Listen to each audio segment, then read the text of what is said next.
Assalamualaikum warahmatullahi wabarakatuh.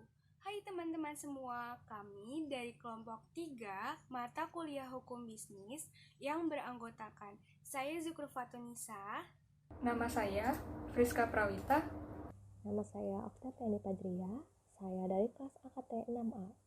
Nama saya Miranda Ratri Pangestu dari kelas AKT 6A. Nama saya Tri Larasati. Kami ingin mempresentasikan materi mengenai merek. Materi pertama akan dijelaskan oleh Miranda Ratri. Saya akan menjelaskan mengenai merek atau yang biasa kita sebut dengan brand. Merek atau brand merupakan salah satu bentuk perlindungan HKI yang sangat dekat dengan kehidupan sehari-hari kita. Contohnya adalah ketika kita ingin membeli air mineral, seringnya kita menyebut ingin membeli Aqua, padahal yang merek yang kita maksud bukan itu. Contoh tersebut merupakan salah satu bentuk kesuksesan perusahaan dalam membuat branding atau merek dari barang atau jasa yang dibuat oleh perusahaan tersebut. Kita dapat menyimpulkan bahwa merek atau brand merupakan salah satu identitas penting dari suatu produk dan menggambarkan reputasi dari barang tersebut atau jasa tersebut dan menggambarkan reputasi dari perusahaan produsen pembuat barang atau jasa. Selanjutnya saya akan menjelaskan definisi dari merek. Menurut UU nomor 15 tahun 2001, merek adalah tanda yang berupa gambar, nama, huruf, angka, warna yang memiliki pembeda yang digunakan dalam kegiatan perdagangan barang atau jasa. Ada dua hak yang berhubungan dengan merek. Yang pertama yaitu hak merek, yang kedua adalah hak khusus. Hak merek adalah bentuk perlindungan HKI yang memberikan hak eksklusif bagi pemilik merek terdaftar untuk menggunakan merek tersebut dalam perdagangan barang atau jasa sesuai dengan jenis dan kelasnya. Sedangkan hak khusus adalah hak untuk menggunakan mereknya dan melisensikan mereknya untuk orang lain. Yang selanjutnya adalah jenis-jenis merek. Di sini ada 4 jenis merek. Yang pertama, merek dagang, merek jasa, merek kolektif, dan hak atas merek. Merek dagang adalah merek untuk barang yang diperdagangkan baik secara pribadi atau kelompok untuk membedakan dengan barang jenis lainnya. Contohnya adalah seperti Aqua, Indomie, dan Rinso. Yang kedua adalah merek jasa. Merek jasa adalah merek untuk jasa yang diperdagangkan baik secara pribadi atau kelompok untuk membedakan dengan jasa lainnya. Contohnya seperti Gojek, Grab, JNE, dan Garuda Airlines. Yang ketiga adalah merek kolektif. Merek kolektif yaitu merek untuk barang atau jasa yang memiliki karakteristik yang sama yang diperdagangkan baik secara perorangan atau kelompok untuk membedakan dengan barang atau jasa jenis lainnya. Contohnya adalah seperti Top Ice dan Pop Ice, Bicola dan Coca-Cola. Dan yang terakhir adalah hak atas merek. Hak atas merek yaitu hak khusus yang diberikan oleh negara kepada pemilik merek yang terdaftar untuk menggunakannya sendiri atau memberikannya kepada orang lain untuk digunakan. Lalu ada dasar hukum merek. Yang pertama, ada UU nomor 19 tahun 1992 tentang merek. Yang kedua, UU nomor 14 tahun 1997 tentang perubahan merek. Dan yang ketiga, UU nomor 15 tahun 2001 tentang merek. Lalu bagaimana jika kita ingin mendaftarkan suatu merek? Yang pertama, kita harus memastikan bahwa merek yang ingin kita daftarkan belum didaftarkan oleh pihak lain di database merek DJHKI. Kemudian, kita melengkapi dokumen, persyaratan, dan formulir pendaftaran. Setelah itu, kita membayar biaya pendaftaran, lalu melampirkan contoh etiket merek sebanyak 3 lembar, dan melampirkan surat pernyataan hak dan surat kuasa. Kemudian, mengirimkan formulir pendaftaran jika semua persyaratannya sudah terpenuhi. Setelah mengirimkan pendaftaran, kita akan menerima tanggal penerimaan. Lalu setelah itu kita harus menunggu selama kurang lebih 15 hari untuk mendapatkan pengumuman yang bisa dilihat di berita resmi merek. Pengumuman akan berlangsung selama 30 hari. Dan pada saat pengumuman, masyarakat boleh menyatakan keberatan apabila merasa bahwa mereknya itu tidak dapat didaftar atau harus ditolak pendaftarannya. Setelah 30 hari berlangsung, maka muncullah masa pemeriksaan substantif, yaitu penentuan di mana merek yang dimohonkan dapat didaftar atau tidak, dan harus diputuskan selambat-lambatnya 150 hari sejak dimulai masa pemeriksaan substantif. Dan yang terakhir, jika merek yang didaftarkan ditolak, maka masyarakat boleh mengajukan banding, sedangkan jika disetujui, masyarakat akan menerima sertifikat pendaftaran merek dari DJKHI dalam waktu 15 hari setelahnya. Kemudian, materi selanjutnya akan disampaikan oleh Friska Prawita. Selanjutnya, merek yang dapat diberi perlindungan sebagai merek terdaftar. Merek yang dapat diberi perlindungan yaitu merek yang memiliki daya pembeda dan juga digunakan dalam perdagangan barang atau jasa, yaitu mereknya dapat berupa pertama, yaitu gambar, seperti logo dari Garuda Indonesia, kemudian kata yang digunakan oleh merek Google, selanjutnya nama yang digunakan oleh Tommy Hilfiger, lalu kalimat yang digunakan oleh logo Philips, frasa yang digunakan oleh logo Air Mancur, susunan warna yang digunakan oleh Pepsi, selanjutnya angka yang digunakan oleh 7-Eleven, lalu huruf yang digunakan oleh logo Facebook, dan juga ada bentuk 3 dimensi, suara, dan hologram. Selanjutnya, merek yang tidak dapat didaftarkan. Merek yang tidak dapat didaftarkan antara lain yang pertama, yaitu merek yang dilandasi dengan itikat buruk. Apa yang dimaksud dengan itikat buruk? Maksudnya adalah ketika seseorang berusaha menghalangi pengusaha yang telah mendaftarkan mereknya pertama kali dengan cara mendaftarkan kembali merek tersebut untuk yang kedua kalinya, sehingga dianggap sebagai itikat buruk. Selanjutnya, yaitu bertentangan dengan undang-undang, agama, dan ketertiban umum. Contohnya, merek Budabar, itu bertentangan dengan agama. Selanjutnya, tidak memiliki daya pembeda. Misalnya, di dalam suatu merek, itu hanya ada huruf K saja, atau tanda tanya. Tidak ada ornamen tambahan, itu tidak bisa didaftarkan. Kecuali logo pada Circle K, dia hanya memakai huruf K saja, tapi di sisi-sisinya ada warna merah, jadi itu boleh didaftarkan. Berikutnya, telah menjadi milik umum. Contohnya, tanda bajak laut, tanda palang, yang tidak ditambahkan dengan ornamen tambahan, itu tidak bisa didaftarkan. Kecuali kita bisa lihat dalam logo Swiss Army, dia memakai tanda palang, dan dia ditambahkan dengan ornamen tambahan. Seperti yang kita lihat, yaitu ditambahkan dengan warna merah di sisi-sisi tanda palangnya. Nah, itu boleh didaftarkan. Selanjutnya, yang menerangkan barang atau jasa itu sendiri. Misalnya, seseorang mendaftarkan merek usahanya yang bernama Apple untuk usahanya di bidang buah-buahan. Itu tidak boleh. Tapi yang diperbolehkan adalah ketika dia mendaftarkan merek Apple untuk usahanya di bidang elektronik. Berikutnya, yang menyerupai nama orang terkenal atau badan hukum milik orang lain, kecuali jika sudah ada persetujuan. Yang terakhir, tidak boleh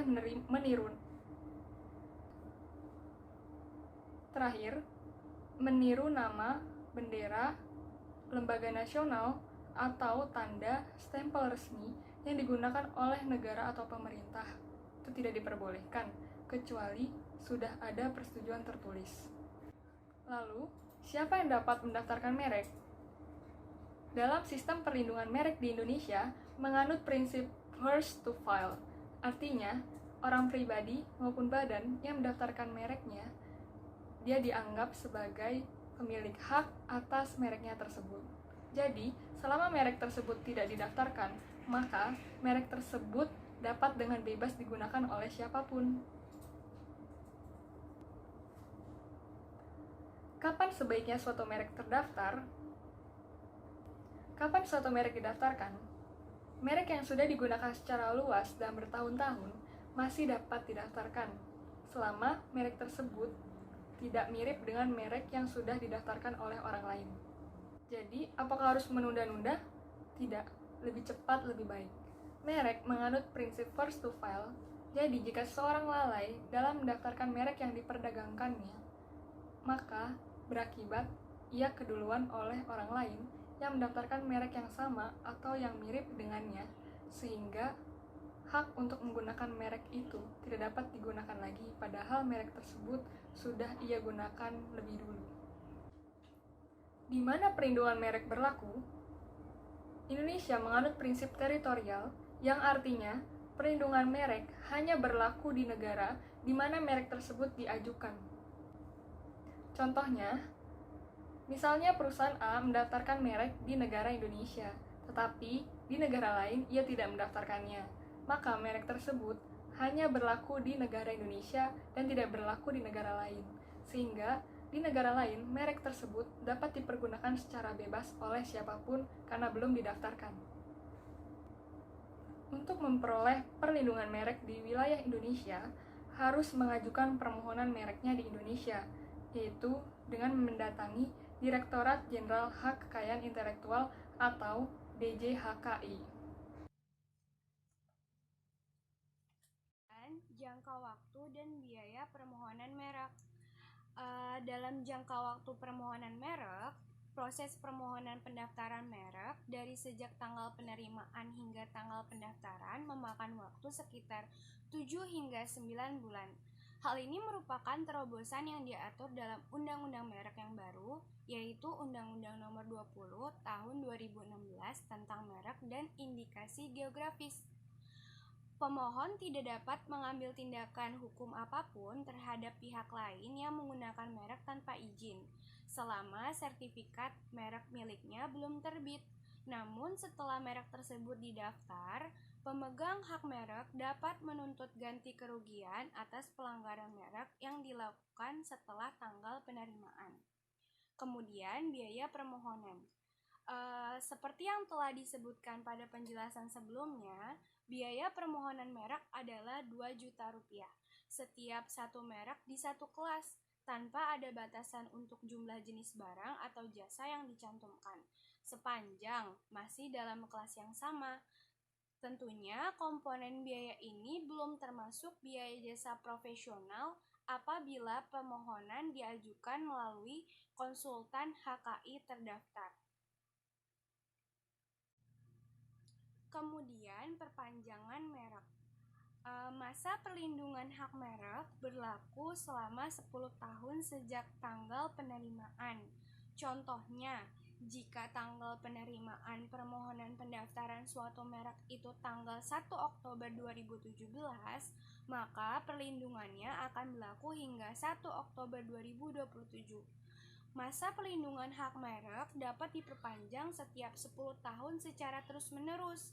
Pemegang hak merek sudah dapat mengajukan permohonan perpanjangan merek dari sejak 6 bulan sebelum berakhirnya masa perlindungan merek sampai dengan 6 bulan sesudah masa perlindungan berakhir. Maka nih, kalau dari contoh yang tadi, masa perlindungannya kan berlaku hingga tanggal 1 Oktober 2027. Maka si pemegang hak merek sudah dapat mengajukan permohonan perpanjangan mulai dari 1 April 2027 atau 6 bulan sebelum masa perlindungan berakhir hingga 1 April 2028 atau 6 bulan sesudah masa perlindungan berakhir. Adapun syarat dalam pengajuan permohonan perpanjangan merek, diantaranya adalah mengisi formulir permohonan perpanjangan merek yang dibuat rangkap 4, dilengkapi dan ditandatangani oleh pemohon atau kuasanya. Kemudian membayar biaya perpanjangan sebesar 2.500.000 jika permohonan diajukan sebelum berakhirnya masa perlindungan dan 5 juta jika permohonan diajukan sesudah berakhirnya masa perlindungan. Jadi beda-beda nih teman-teman bayarnya. Kemudian fotokopi sertifikat merek yang akan diperpanjang, surat pernyataan hak yang menyatakan bahwa ia memang memiliki hak untuk mengajukan perpanjangan merek tersebut dan tetap akan menggunakan merek yang diperpanjang dalam perdagangan barang atau jasanya. Kemudian surat kuasa jika permohonan diajukan melalui kuasa, fotokopi KTP atau identitas pemohon jika pemohon perorangan, fotokopi akta pendirian badan hukum yang telah dilegalisir jika pemohon adalah badan hukum, fotokopi NPWP badan hukum jika pemohon adalah badan hukum, dan fotokopi KTP atau identitas orang yang bertindak atas nama pemohon badan hukum untuk menandatangani surat pernyataan dan surat kuasa. Nah, setelah perpanjangan merek, ada hak-hak pemilik merek terdaftar. Apa aja? Yaitu ada hak mengenakan sendiri, hak mengalihkan pada pihak lain, yaitu hak ini dapat terjadi karena pewarisan, wasiat, hibah, perjanjian atau sebab-sebab lain yang dibenarkan oleh undang-undang. Kemudian ada hak memberikan atas izin kepada pihak lain untuk mempergunakan merek tersebut, hak untuk memperpanjang perlindungan hukum untuk merek tersebut, hak untuk menuntut baik secara perdata maupun pidana, hak mendapatkan perlindungan hukum dari tuntutan orang lain baik secara perdata maupun pidana. Kemudian ada hak memberikan lisensi kepada pihak lain. Perjanjian lisensi ini berlaku di seluruh wilayah Republik Indonesia. Jangka waktunya tidak lebih dari jangka waktu masa perlindungan merek dan dicatat oleh Direktorat Jenderal Hak Kekayaan Intelektual. Kemudian selanjutnya ada peralihan. Nah, selanjutnya ada peralihan. Apa itu peralihan? Yaitu hak merek terdaftar dapat beralih atau dialihkan karena pewarisan, wasiat, hibah, perjanjian, atau sebab-sebab lain yang dibenarkan oleh peraturan perundang-undangan. Nah, setiap pengalihan hak atas merek wajib dimohonkan pencatatannya di Direktorat Jenderal Merek untuk dicatat dalam daftar umum merek. Materi selanjutnya akan disampaikan oleh Oktaviani Pajriah. Manfaat perlindungan merek. Yang pertama, dapat menghasilkan income bagi perusahaan melalui lisensi, penjualan, komersialisasi dari merek yang dilindungi, meningkatkan nilai atau jaminan di mata investor dan institusi keuangan dalam penjualan atau aset merek. Dalam hal ini, merek sebagai tanda pengenal atau tanda pembeda yang dapat menggambarkan jaminan kepribadian dan reputasi barang atau jasa hasil usahanya sewaktu diperdagangkan. Semakin tinggi angka penjualan, maka akan semakin tinggi pula pendapatan yang akan diterima oleh perusahaan. Tentu hal ini akan berdampak baik bagi perusahaan karena dapat memikat investor untuk menanamkan modalnya di perusahaan. Kedua, meningkatkan nilai secara signifikan dan meningkatkan performance dan competitiveness atau daya saing. Semakin baik kualitas suatu produk, maka akan semakin tinggi penjualan suatu produk. Hal ini tentu akan berdampak baik bagi citra perusahaan di mata konsumen untuk membeli produknya kembali. Ketiga, membantu perlindungan penegakan haknya. Dalam hal ini, negara memberikan hak eksklusif pada pemilik merek untuk memberikan jaminan perlindungan hukum terhadap mereknya dan merupakan pemilik satu-satunya yang berhak memakai dan mempergunakannya serta melarang siapa saja untuk memiliki dan mempergunakannya karena tidak menuntut kemungkinan bahwa produk akan mudah ditiru atau dibajak, bahkan mungkin dipalsukan oleh produsen lain yang melakukan persaingan curang. Oleh karena itu, perlindungan merek secara khusus diperlukan mengingat bahwa merek adalah sarana identifikasi individual terhadap barang atau jasa yang merupakan pusat jiwa suatu bisnis yang sangat bernilai dilihat dari berbagai aspek. Keuntungan dari pendaftaran merek. Yang pertama, merek merupakan wajah dari bisnis di mana dapat membedakan produk servis yang Anda miliki dengan kompetitor. Dalam hal ini adalah salah satu fungsi utama dari sebuah merek adalah agar konsumen dapat mencirikan suatu produk yang dapat dibedakan dari produk yang lainnya yang serupa. Dengan begitu, merek memiliki ciri khusus yang berbeda dari yang lain, maka sebuah produk akan semakin mudah dikenal oleh orang-orang. Yang kedua adalah pendaftaran merek dapat memaksimalkan diferensiasi produk, periklanan, pemasaran, sehingga dapat menguntungkan dalam pemasaran internasional. Dalam era persaingan saat ini, tidak dapat dibatasi lagi masuknya produk-produk dari luar negeri ke dalam negeri, maupun sebaliknya, dari dalam negeri ke luar negeri. Merek sebagai aset perusahaan akan dapat menghasilkan keuntungan besar bila digunakan dengan memperlihatkan aspek bisnis dan pengelolaan manajemen yang baik. Apabila merek telah terdaftar, maka merek mudah dikenali oleh masyarakat, sehingga memudahkan masyarakat untuk membeli produknya. Produsen akan menggunakan merek sebagai sarana promosi.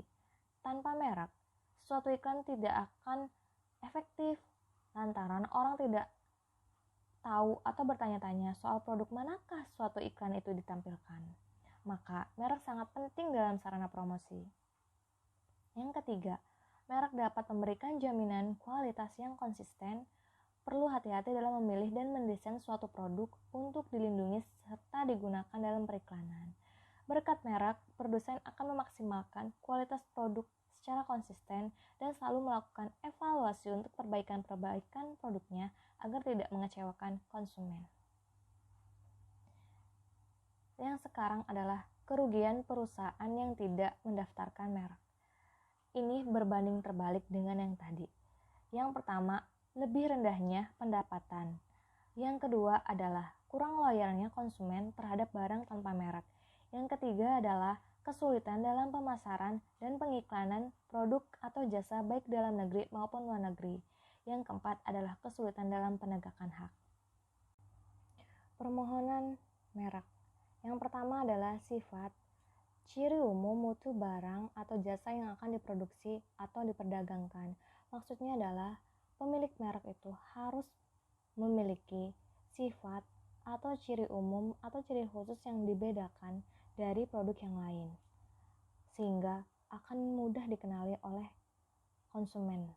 Yang kedua, peraturan baik pemilik merek kolektif untuk melakukan pengawasan yang efektif atas penggunaan merek tersebut. Jadi pemilik merek itu harus mengetahui juga peraturan-peraturan apa saja yang telah ditetapkan oleh pemerintah terkait merek. Yang ketiga adalah sanksi atas pelanggaran peraturan penggunaan merek kolektif.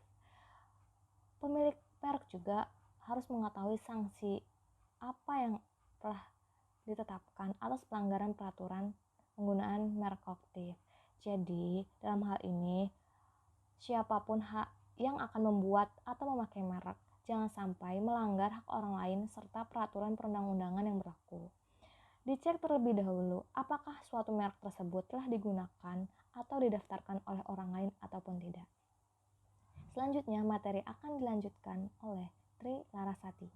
Selanjutnya saya akan menjelaskan mengenai penghapusan merek berdasarkan ketentuan undang-undang. Nah, ada dua kondisi yang memungkinkan penghapusan merek. Yang kondisi pertama adalah berdasarkan prakarsa Dirjen Haki itu sendiri.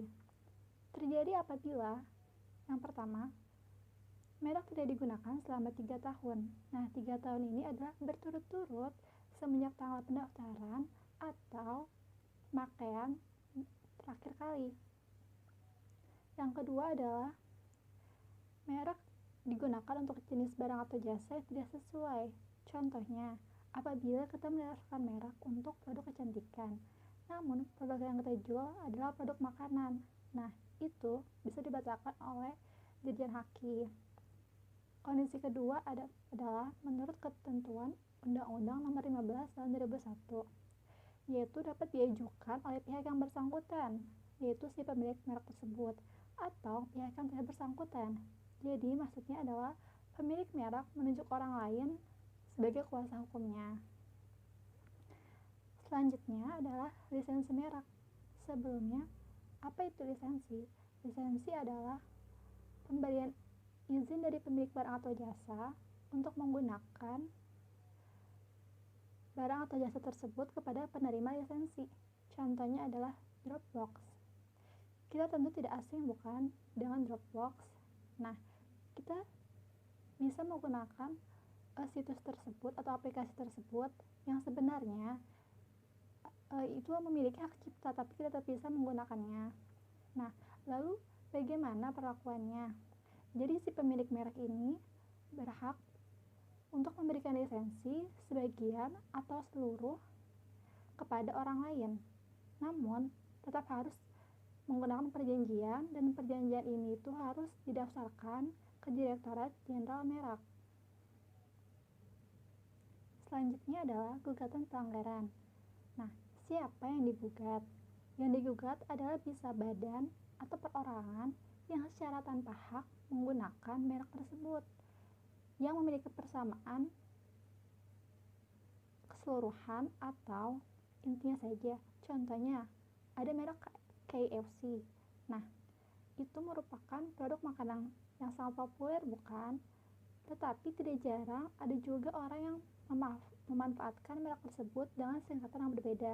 Nah, bisa saja dilakukan penindakan lebih lanjut atas persamaan ini. Lalu apa saja bentuk-bentuk gugatan pelanggaran? Nah, untuk memudahkannya, saya menyederhanakannya menjadi singkatan, yaitu GPA. Yang pertama adalah G, yaitu ganti rugi. Maksudnya adalah tergugat membayarkan sejumlah uang kepada pemilik merek tersebut sebagai bentuk ganti rugi atas kerugian. Yang kedua adalah P, yaitu pemberhentian. Jadi contohnya tadi misalkan merek KFC dengan singkatan yang berbeda. Nah, si pemilik KFC tersebut itu mengganti mereknya dengan merek lain karena sudah ada yang terlebih dahulu menggunakan merek tersebut. Yang terakhir yaitu A. A itu adalah arbitrase. Nah, apa itu arbitrase? Arbitrase adalah peradilan yang ditentukan sendiri secara sukarela oleh pihak-pihak yang bersengketa. Jadi, ketentuan ini harus dituangkan dalam perjanjian tertulis, baik itu sebelum maupun sudah terjadi sengketa. Nah, peradilan ini hanya dikhususkan untuk peradilan bisnis saja. Atas putusan gugatan pelanggaran, apabila ada pihak yang tidak puas, bisakah dilakukan banding atau kasasi? Jawabannya adalah tidak dapat dilakukan banding, namun langsung dapat dilakukan kasasi. Sekian presentasi dari kelompok kami. Kurang lebihnya mohon maaf. Semoga bermanfaat. Wassalamualaikum warahmatullahi wabarakatuh.